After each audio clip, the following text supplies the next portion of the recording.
So, we would like to start chronologically as a way to record the oral history of the organization. And so the first president chronologically is Elizabeth Zaldastani-Napier, who was the president in 1995-2001.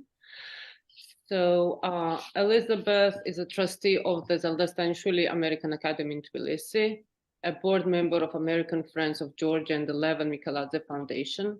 She advises the Tbilisi chapter of Startup Grind and the Georgian Studies program at Harvard University. Lizzie mentors early stage companies, is a member of Brown Angel Group, Dartmouth Angels, Alumni Ventures, the Branch Ventures. In 2021, she was an industry mentor to the National Science Foundation I-Corps program. She is currently interim senior director of career development at the Darden School of Business at the University of Virginia. Her early career included work with McKinsey and Company, General Mills, and JP Morgan Chase. She attended Brown University and has an MBA from Tuck School of Business at Dartmouth. So our second president chronologically is Dr. Nino Japaridze, who was the president of the association in 2001-2006. Nino Japaridze is the leading authority on quantitative and qualitative public opinion research and political culture and democratic transitions. Nino serves as the vice president of Edison Research. Nearly for 3 decades, she directed global public opinion research programs on behalf of international development and media organizations, as well as sovereign governments. She had directed programs across Europe, Central Asia, Caucasus, Asia, Middle East, and Africa. Nino joined the Georgian Association in the USA as its Director of Government Affairs in 1997 and served 2 terms as the association's president during 2001-2006. Nino has also been an avid supporter of the American Friends of Georgia, serving as AFG's board of directors and its advisory board of directors since late 1990s. In 2022, Nino has been elected as the chair of the board of directors of International Society for Fair Elections and Democracy in Georgia.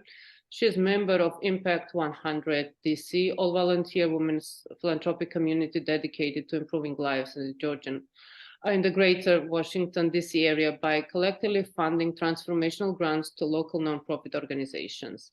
Nina holds a doctorate in politics from the University of Oxford, an MA in political science from the George Washington University, and a BA in political science from Wheaton College. She is a mother of 3 and resides in Bethesda, Maryland.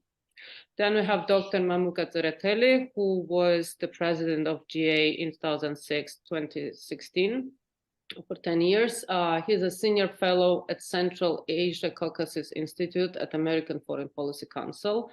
He is president of the America-Georgia Business Council and adjunct professor at American University in Washington, D.C. Dr. Tsereteli is co-founder of the newly created American University in Kiev.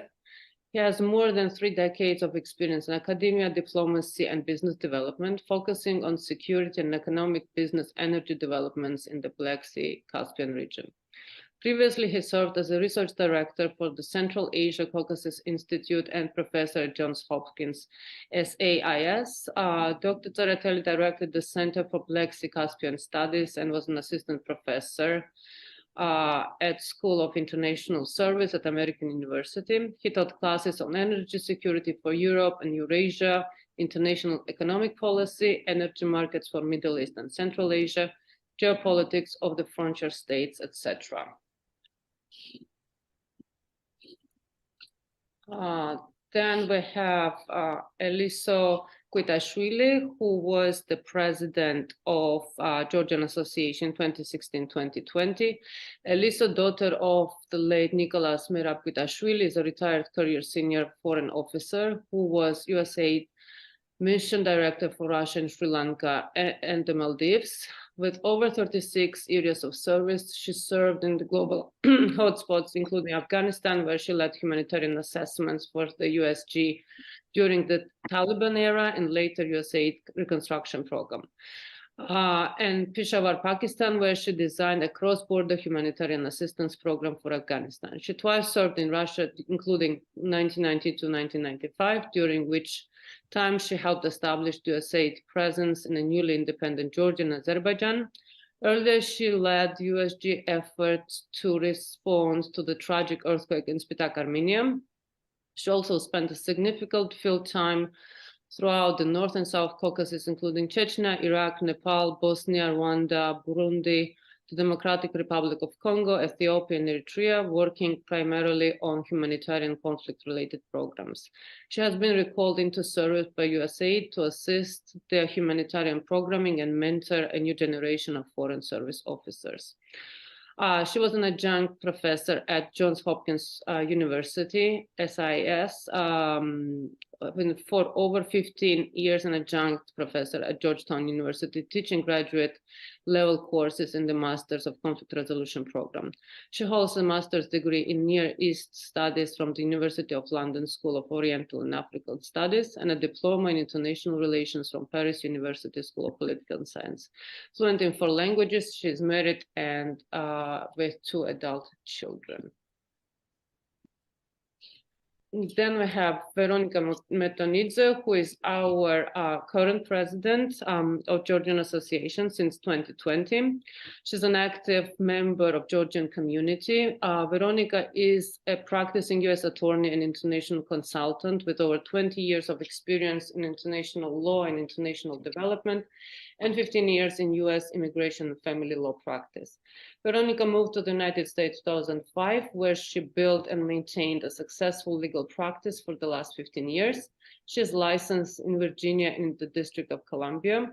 Prior to her legal career in the US, she practiced Georgian law and actively participated in the legislative process of Georgia, where she focused on democracy building, judicial and legal profession reforms. She consulted on multiple international projects of the World Bank, IMF, EBRD, USAID, IOM, and other international organizations. Veronika brings her experience of establishing an effective nonprofit organization in Georgia and the US. Veronika earned her LLM degree in International Legal Studies from American University, Washington College of Law, and studied European law at Sorbonne University, Paris, France. She is enthusiastic and passionate about promoting Georgian culture, business, and Georgian language. Through her Georgian DC Forum, she has organized annual gatherings of Georgian diaspora and supported multiple charitable causes, which involved the reach out to the Georgian community. She's co-founder of the Georgian Center that focuses on sharing Georgian culture. She loves spending time with her daughters and enjoys all forms of dance, reading, and nature. So it's really a pleasure to meet all these accomplished presidents of the Georgian Association. And with that, I would like to kind of invite you for individual presentations, starting with Elizabeth Lizzie Zaldastani-Napier. And yes, so Lizzie, very welcome to start. Thank you, Nina. Thank you. It's such a treat to be with all of you today, and so many of you who have made such a difference in this organization.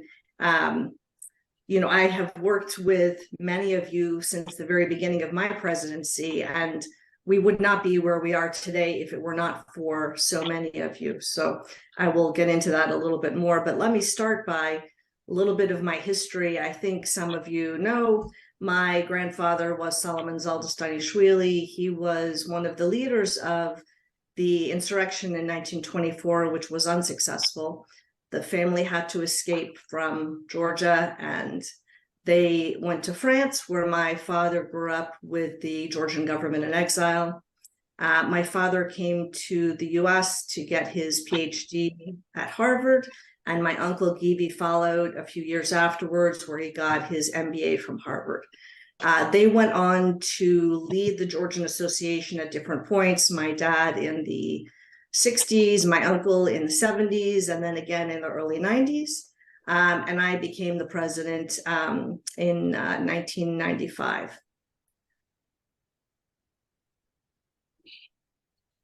So, Nina, do you want me to continue talking about some specifics, or thank you? Well, should we start here? Maybe continue with this. Yeah. So the Georgian Association was founded in 1932. It's one of the oldest. It is the oldest Georgian American diaspora organization. And in 1991, when Georgia reinstated its independence, the Georgian Association became a much more vital voice of the Georgian American constituency. As you can see from this newsletter, when my uncle Gibi was the president, we started to work very actively to try and help the constituency and help the American government understand the importance of Georgia. And when I took over as president, I worked with a lot of help from Aliso, who was originally involved, at the very beginning, just for, a brief few months.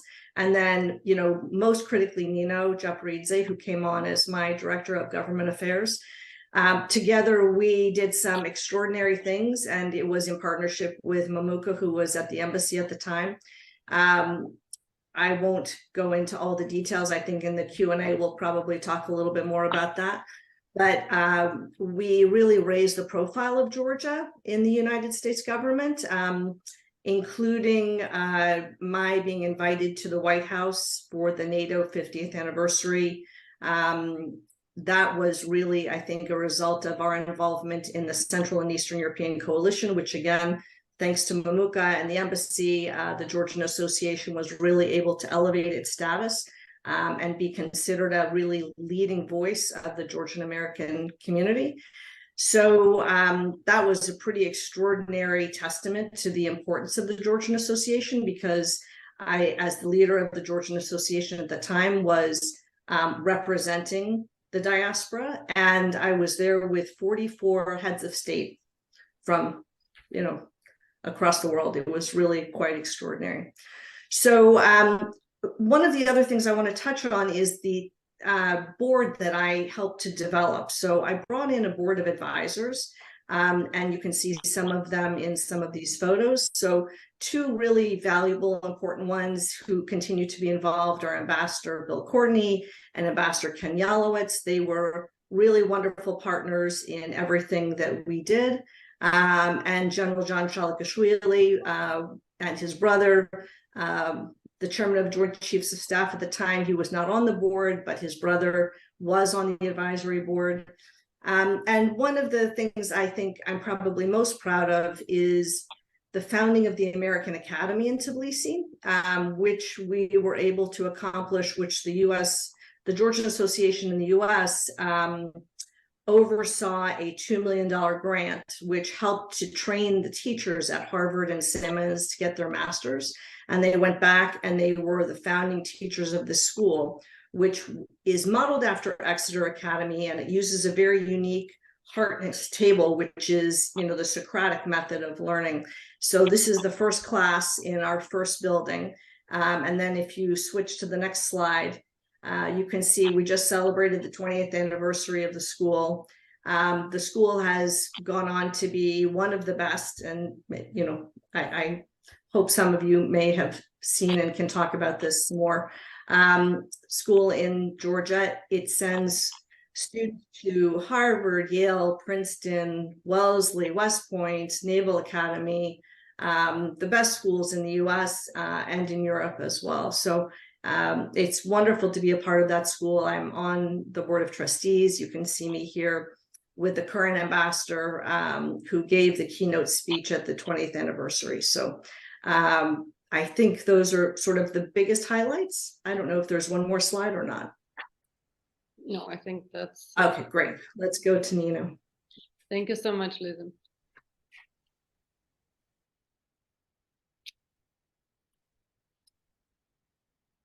So Nino, yes, you'll...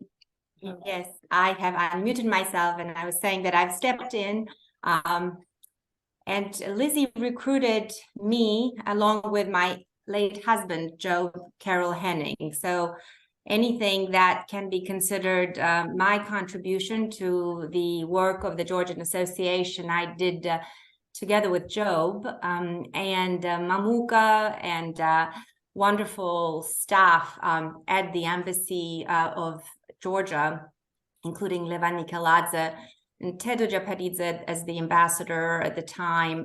It was really important for all Georgians to work together, and for the Georgia-focused community in the nation's capital to become wider and more engaged. And Lizzie and I and Job and Mamuka, we all understood that could only be achieved if we didn't work alone. And to increase impact, we had to work with others, identify issues of common interest. It was not hard to do that given global events at the time, NATO enlargement waves and the drive for transatlantic collaboration to include more and more former Soviet countries that have become independent. Georgian Association made contributions to NATO enlargement waves, both waves, including the inclusion of the Baltics and Hungary and Poland, Czech Republic. And as Director of Government Affairs, I joyfully participated in those weekly meetings of Central and East European Coalition, representing the interests and the vision of the Georgian American community. The goal has always been greater integration, deeper democratization, and deeper ties between the United States and the independent Democratic Republic of Georgia. So that was really a dynamic period in our lives.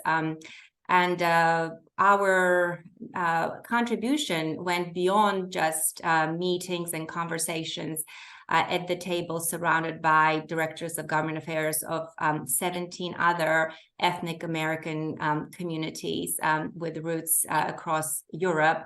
Our contributions together with them and individually included regular briefings, exchange of ideas, exchange of insights with U.S. government institutions, including the State Department, U.S. Congress, National Security Council, think tanks. It was really important for Georgian Association to position itself as a source of objective, insightful information about events happening in Georgia.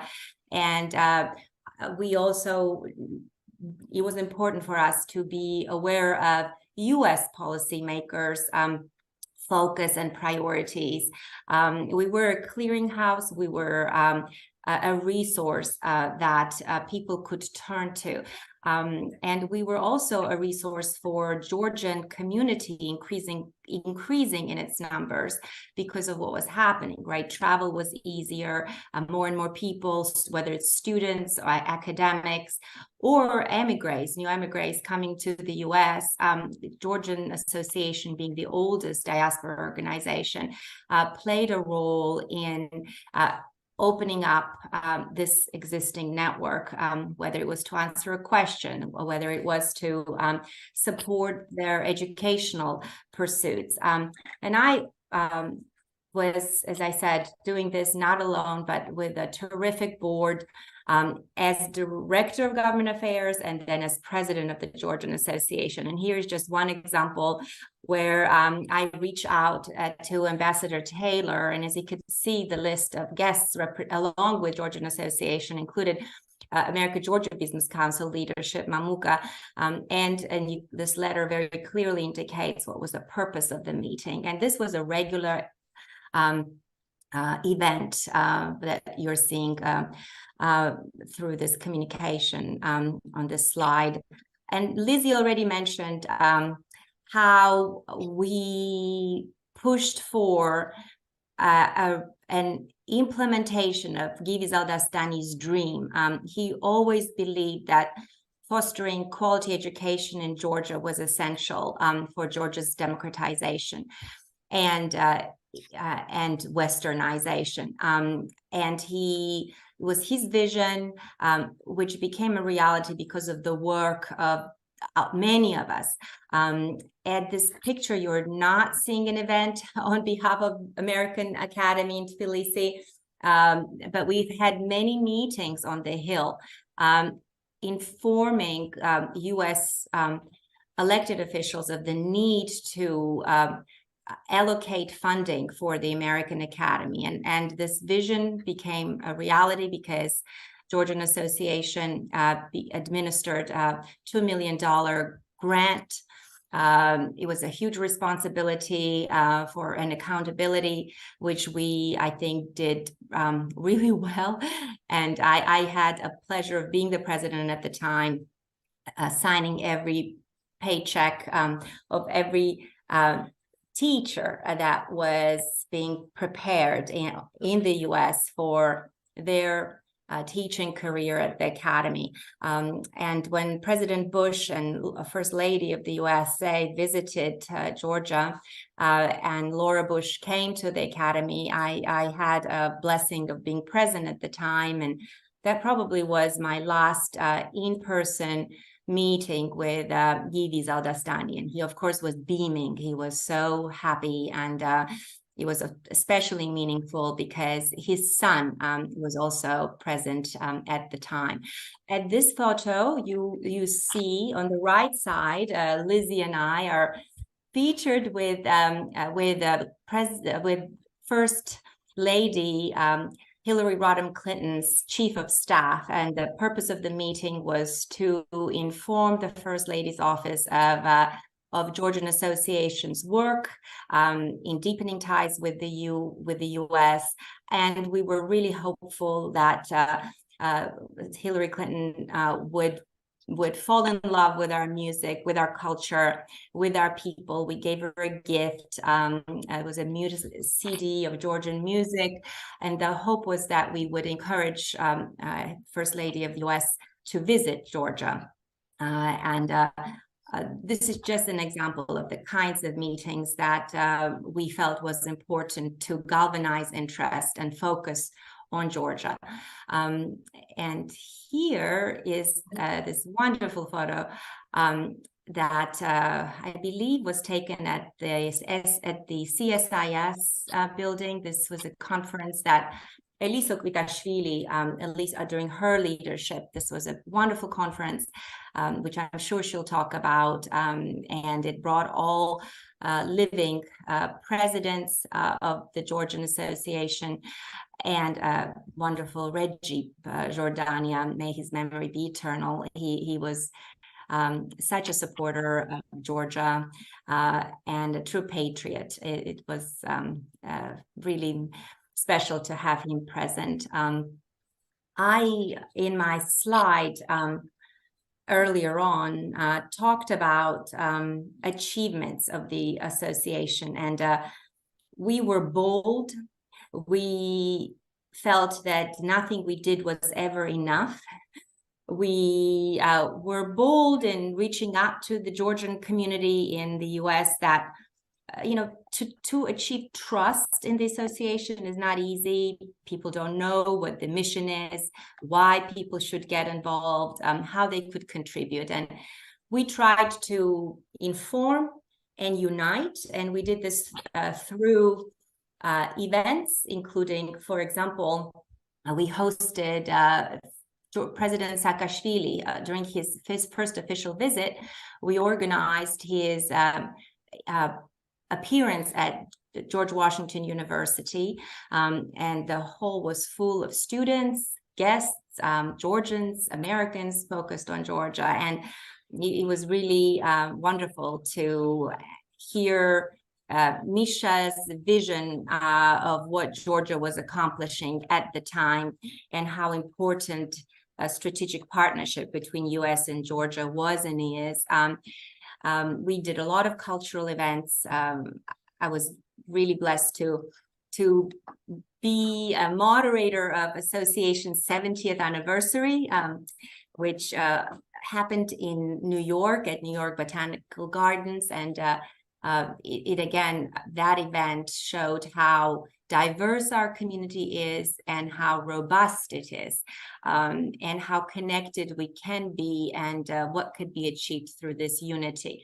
It was very memorable, and I am just delighted to see that the traditions of the association continue. The mission is strong, and it's great to still find moments where we could make a contribution, even when we are not on the board of advisors or directors. So thanks to all the presidents who followed after.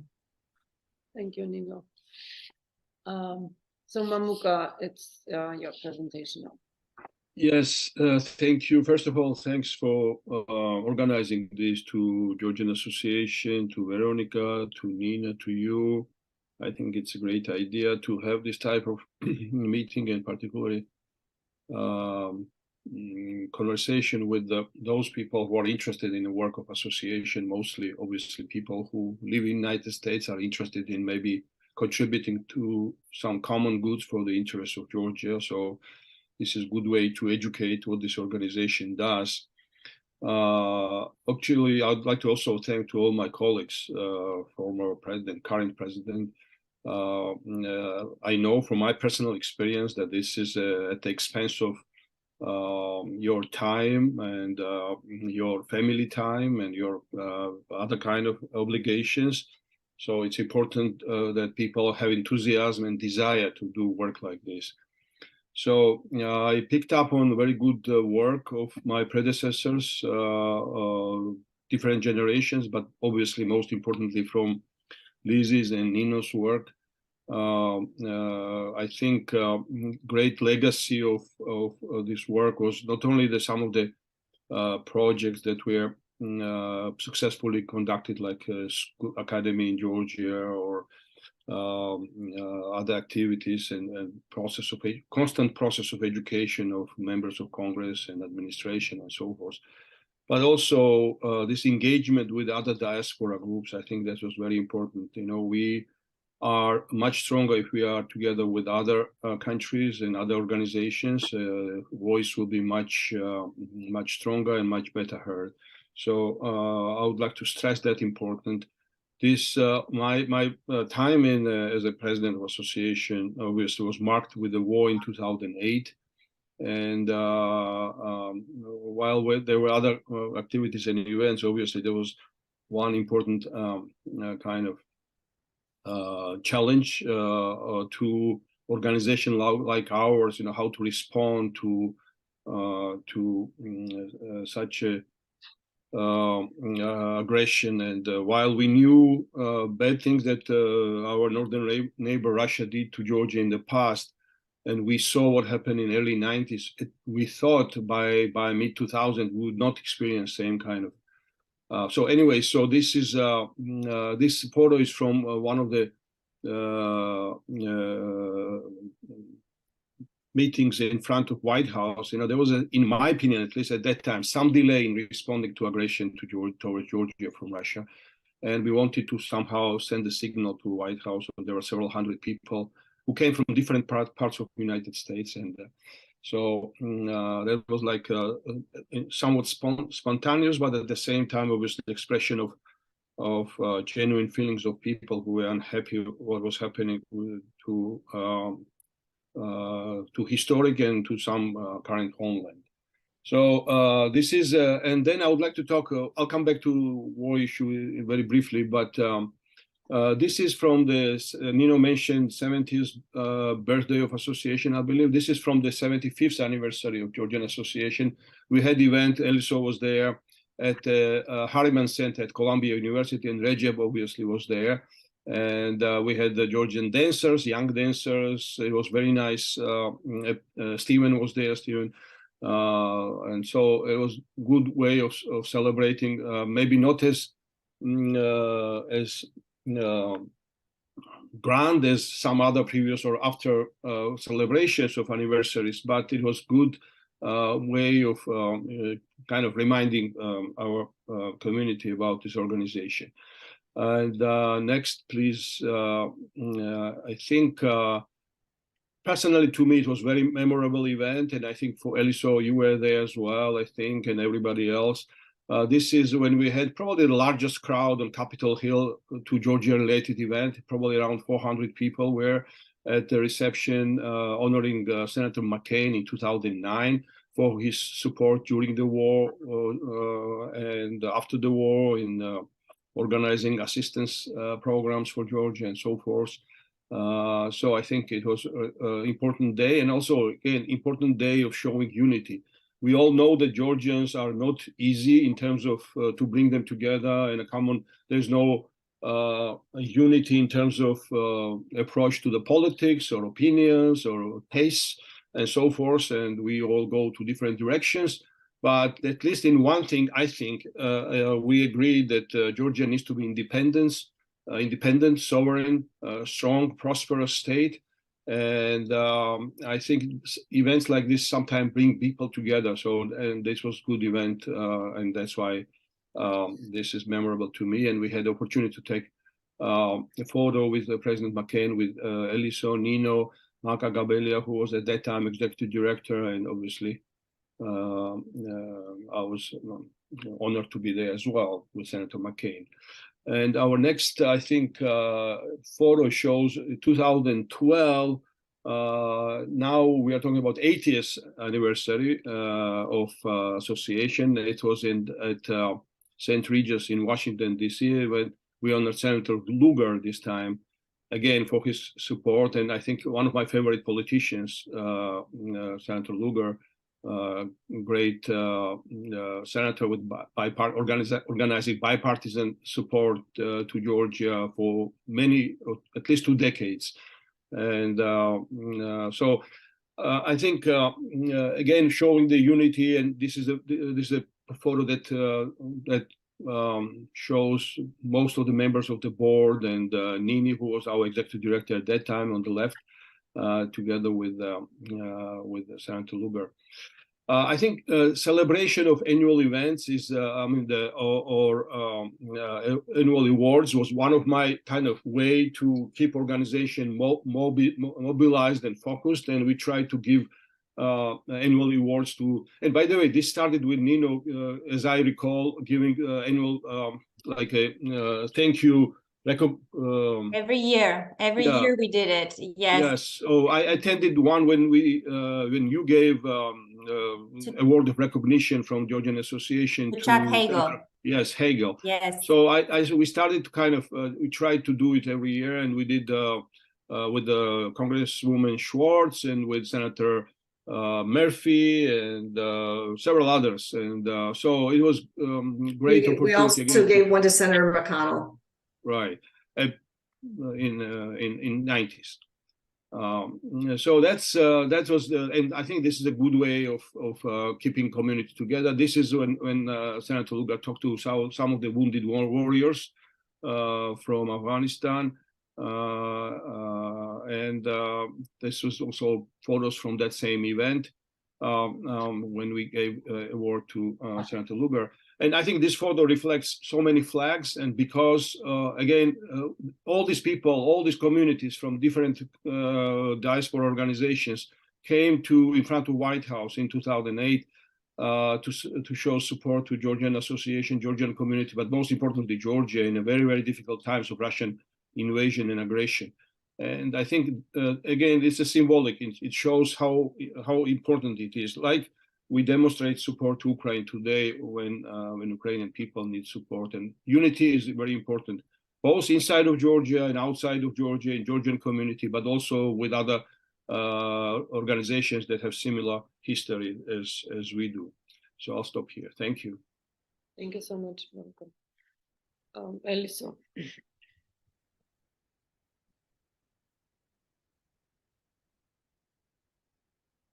Okay. So thank you, Mamuka, and thank you, fellow former presidents. So following on from Mamuka, the years 2016 to 2020 witnessed both a continuation and in some cases expansion of engagements and relationships begun by my predecessors, all of you, as well as the launch of a number of new initiatives as opportunities arose to extend the reach of the Georgian Association more broadly throughout the United States. Next slide. So this is the photo. So no, there should be one before. Go back. Go back. Okay, just keep it on the other slide then. We can keep it on the other slide. The one before. One more. You can keep it there. So the Georgian Association continued to sponsor events on a variety of topical issues, including for the first time through the use of online tools such as webinars. which gave us greater geographic coverage due to the nature of online events. Otherwise, every time before we would host things in person. But during the time of COVID, we needed to move to some other form of engagement. So we started using a lot of webinars. So for example, in anticipation of the fall 2020 Georgian parliamentary elections, we challenged panelists to respond to the question, is the Georgian government prepared to hold free and fair elections at a time of the pandemic? What's at stake for the Caucasus region? So this online event drew a very large audience and was well received owing to the cogent analysis provided by the speakers, which included, by the way, our former president, Nino Japaridze, who was representing Edison Research. Next. The singular event of these 3 years was, however, the Centennial Conference, which we've alluded to, which was co-sponsored with the Levan Mikeladze Foundation and the Center for Strategic and International Studies, CSIS, which brought together well over 100 participants to hear from a range of speakers, including guest of honor, the late Recep Jordania, the son of the Georgian Republic's first president. One set of panelists, which included the Georgian Association's Dr. Stephen Jones, guided the audience through the history of the First Republic, while another panel addressed both internal and external dynamics that Georgia faced during its evolution from 1991 to 2018. Mamuka moderated a panel which provided commentary on the economic security of Georgia from domestic, regional, and global perspectives. I joined the closing panel of former American ambassadors to Georgia who reflected on their experiences while serving in Georgia, while I spoke to how the U.S. government addressed a variety of humanitarian crises faced by Georgia during the post-Soviet era, beginning in the fall of 1992, when I was a member of a U.S. government humanitarian response team assisting Georgia with the Abkhaz crisis. Next slide. One of the conference highlights was the keynote provided by former Deputy Secretary of State Richard Armitage, shown here, a longtime friend of Georgia, following the introductory remarks by his good friend and ours, Ambassador Tedo Japaridze. Next. 2016-2020 also witnessed the development of new engagements that in some cases led to new partnerships, such as, for example, Startup Grind Tbilisi, which Lizzie is now working with.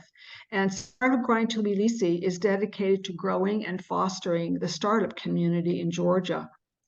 With the Georgian Association support, Startup Grind Tbilisi brought to Silicon Valley a handful of Georgian startups to foster relationships and mentorships with American companies, including with Google. A partnership with World Affairs Oregon allowed us to facilitate an educational exchange between Georgian and American high school students from Tbilisi and Portland, Oregon. The exchange was focused on youth-led diplomacy and startups.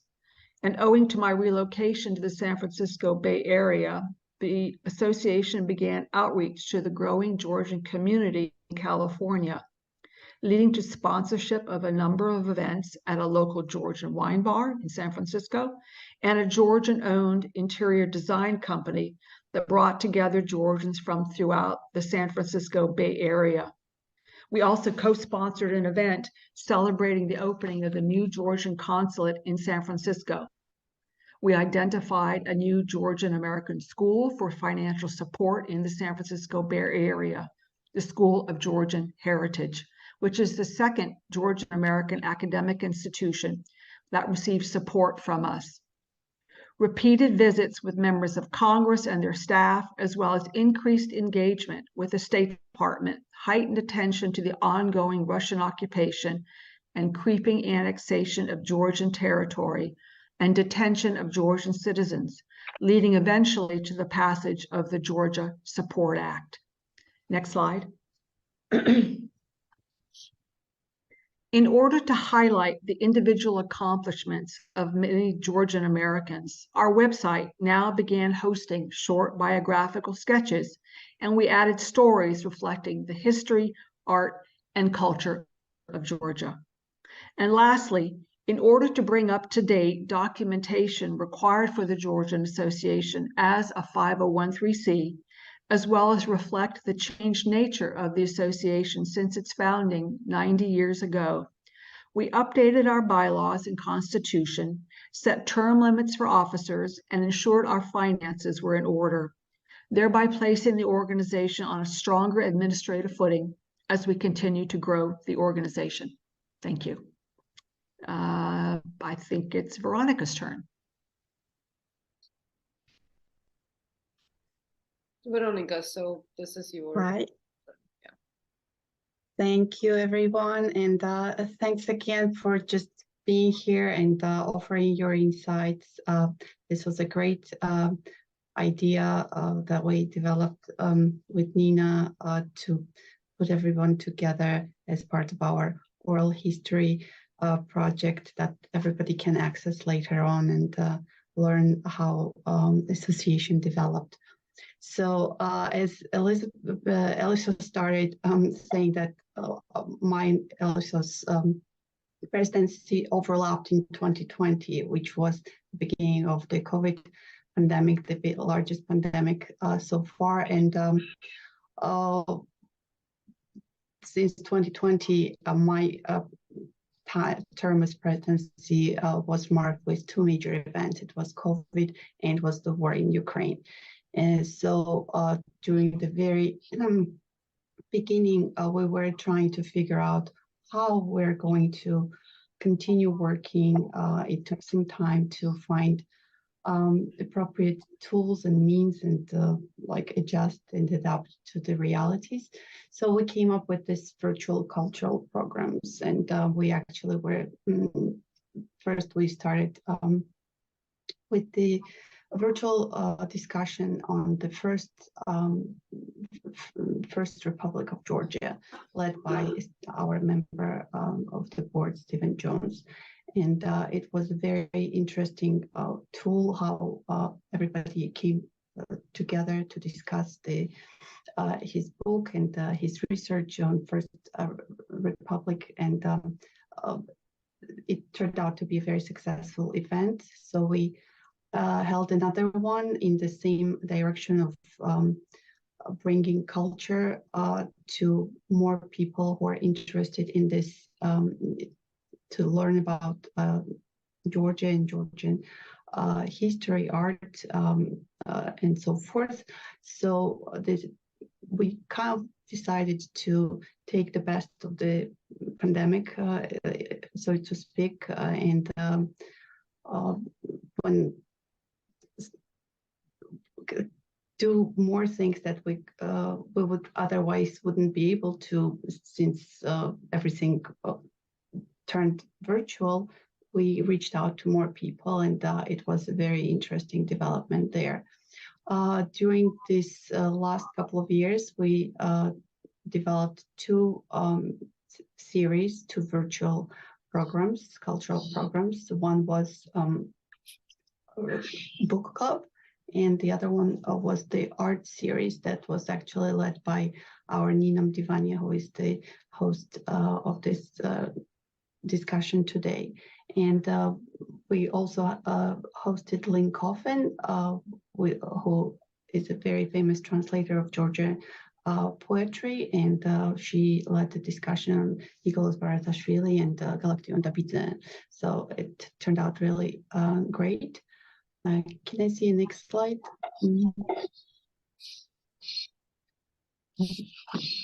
Yes, so this is like so far there were three books in a book club that they covered. Each book was discussed throughout several meetings, and the choices of books are very interesting because they also are very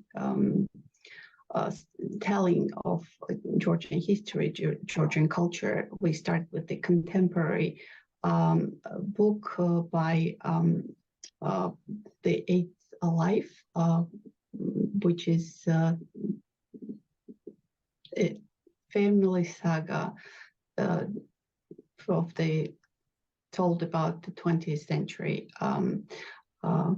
all the turmoil. So it was a very interesting book to start with. And our board members, Stephen Johnson, Valery Sikhashvili, they did a tremendous job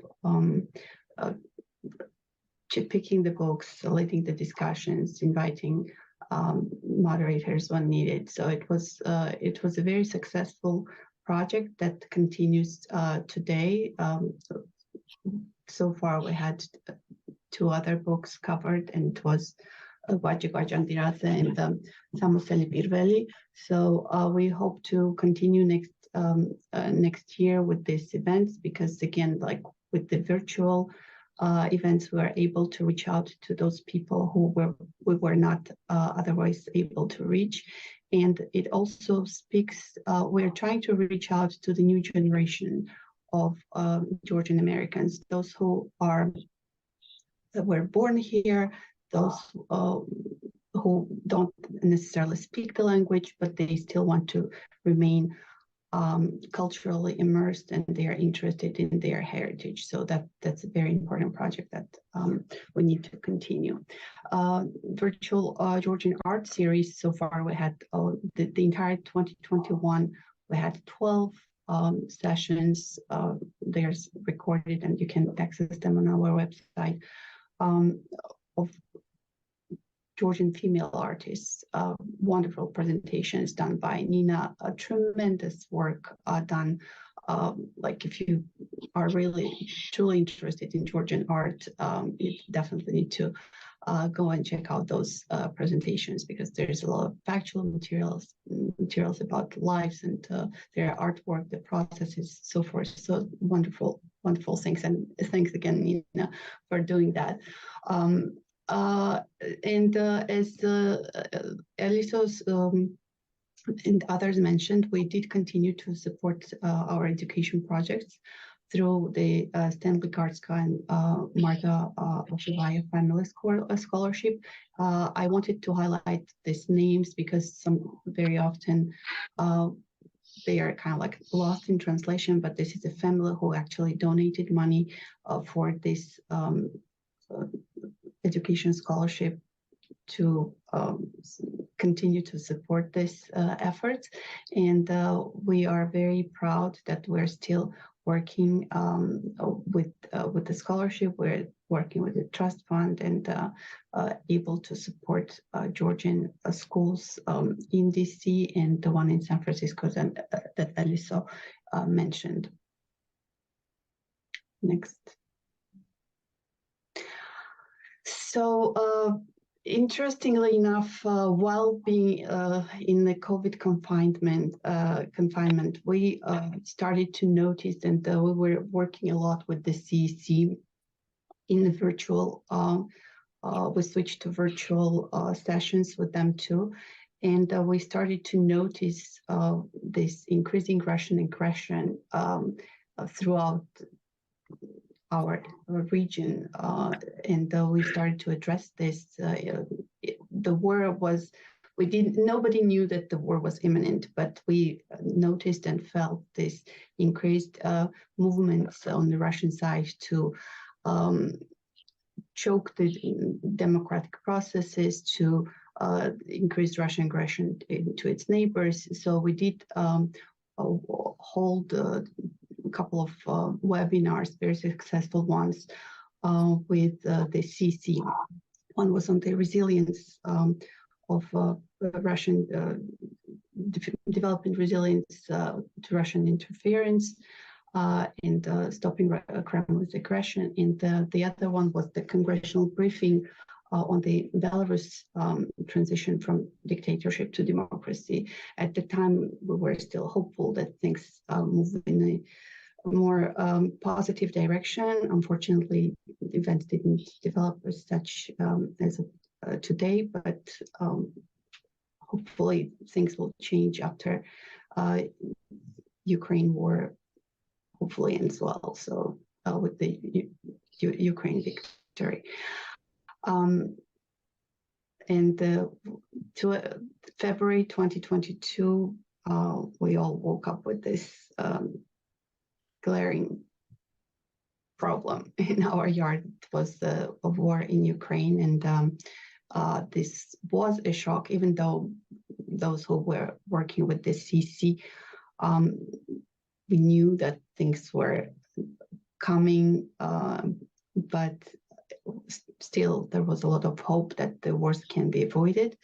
However,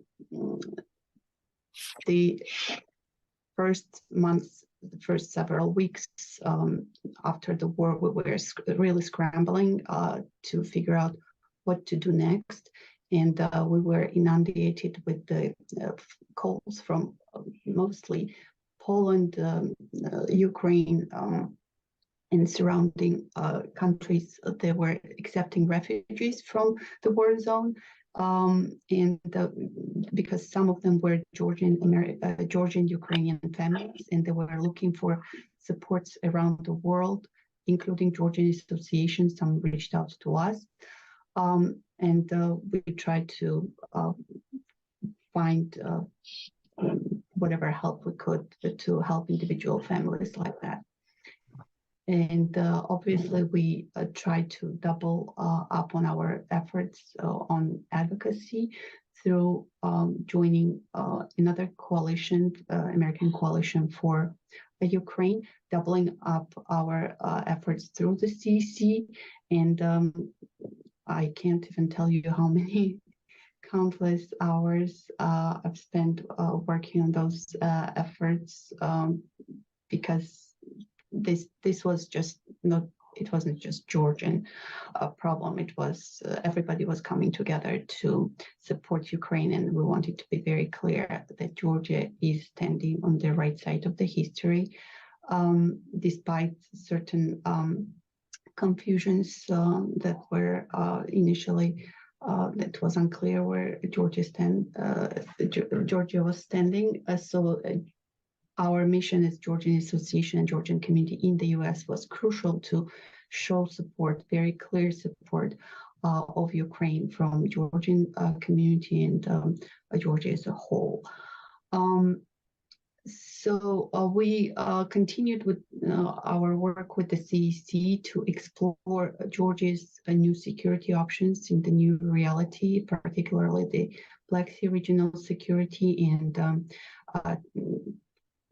the situation with transatlantic security, how Georgia would fit in, again, considering the changes in the Georgian aspirations towards NATO. We're still unclear about that, but we're hopeful that our efforts will not go in vain, and the efforts of my predecessors of the past 30 years walking towards Georgia democratization and westernization and joining NATO will hopefully still end in the right direction. But right now things are still up in the air, and it is very important for everybody to understand how every single person's involvement makes a difference, and makes we need to gather more people to support that. I didn't make a slide, but we did celebrate Georgian Association's 90th anniversary, and we did it not so grandiose as it used to be, because again, it was COVID, and it was the beginning of lifting COVID restrictions. So things were still very small, and people were hesitant to come out. But we partnered with a great organization, a Cinetic Theater, and Nino Japaridze was our moderator at the panel. Thank you so much, Nino, for doing that the very, very last minute, because we didn't want to miss the opportunity that Cinetic Theater brought their Georgian production back, host and guest. And we felt so compelled that this was the perfect combination of our desire and possibility to discuss the issues of war and peace, enemies and friends, and humanity during the wartime, and to celebrate Georgia's Association's 90th anniversary during such a difficult turbulent time as the war in Ukraine. So I think we did a great job. We had a very, very interesting discussion after the show.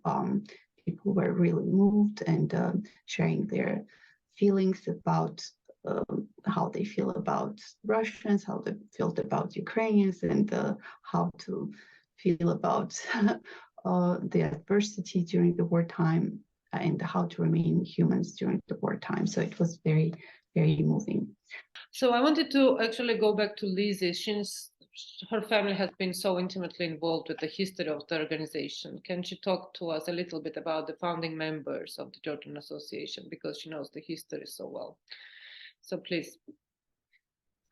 So the founding members, so you want me to go back to 1932? Yes, just because we start from there, and kind of it gives a very strong lineage to our conversation today. So actually, I think some of the other members of this panel may be able to talk about those founding members even better than I can. My father came over 1945, right after the war. And so one of the founders of the Georgian Association was Siko Cinnamon Aristov, and he was the one that greeted my father in New York and helped him get settled in this country. And it was a wonderful, it's a little bit of a non sequitur, but his children, one of whom is Nano Cinnamon Aristov, became my godmother. And his son, Konstantin Kani, became the founder of American Friends of Georgia. And, you know, at some point, you know, we should probably talk a little bit about that family, which was so instrumental, not only in the founding of the Georgian Association, but also in supporting so many activities of the Georgian Associations and American Friends of Georgia. And I think several of us are on that board as well. So that family was certainly a family that I would like to really recognize as, you know, certainly very instrumental in my personal family, and, you know, helping my father get resettled in this country. Some of the other members, the founding members, I think maybe some of the other members of the panel might like to talk about. I don't know if Aliso, Nina, Mamuka, you could help me elaborate on some of those other leaders. Let me just offer a few words, not about the individuals, but about who they represented and what they were attempting to do. By and large, the majority of them were refugees having fled now Soviet Georgia over the previous 10 years since the fall of the First Georgian Republic and the end of the Civil War, so to speak. And they eventually made their way to Europe and then in some cases to the United States. In those years, the number of Georgians in the United States was literally a handful. And indeed, as I was growing up in the 60s and 70s in the Washington, D.C. area, there remained maybe 2 handfuls of Georgians throughout the United States, clustered in the Boston area, where Lizzie's family, New York, Washington, and a half dozen or so in California, San Francisco, Los Angeles, 1 or 2 in the Midwest around Illinois, where the Chatars and Galbianis. So those initial ones were refugees, and their goal and focus. So my father told me he himself came to the United States in the mid-50s. Was to do 2 things: to provide assistance to other Georgian families who were arriving in the United States, many of whom were coming with very little to nothing, having lost everything in Georgia, and to begin advocacy efforts very slowly with the American administration to begin to educate them on what was this Georgia, right? Everybody still thought about the state of Georgia. So it was a combination. In many ways, it was a counterpart to the Russian Tolstoy Foundation, which was set up to serve as a refuge for Russians coming in after the revolution and providing them sustenance and help and housing and financial support, and then eventually other work. So the Georgian Association was meant to do both of that. Over the years, even though still fewer Georgians were coming into the United States, there were probably 2 or 3 waves.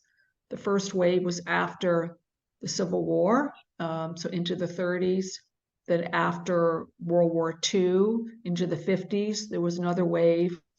My father, Misha Dadyani, Siko Kobiashvili, others started coming. And then the largest wave came after in 1992 with the dissolution of the Soviet Union. So there were 3 waves. And during each wave, the association was playing a role both to facilitate and welcome Georgians arriving, providing some financial support where possible, and building over time a greater constituency with the American government, not the American public, but the American government, focused primarily on providing information about the situation in Georgia and on the history of Georgia and its fight for independence. And I'll stop there.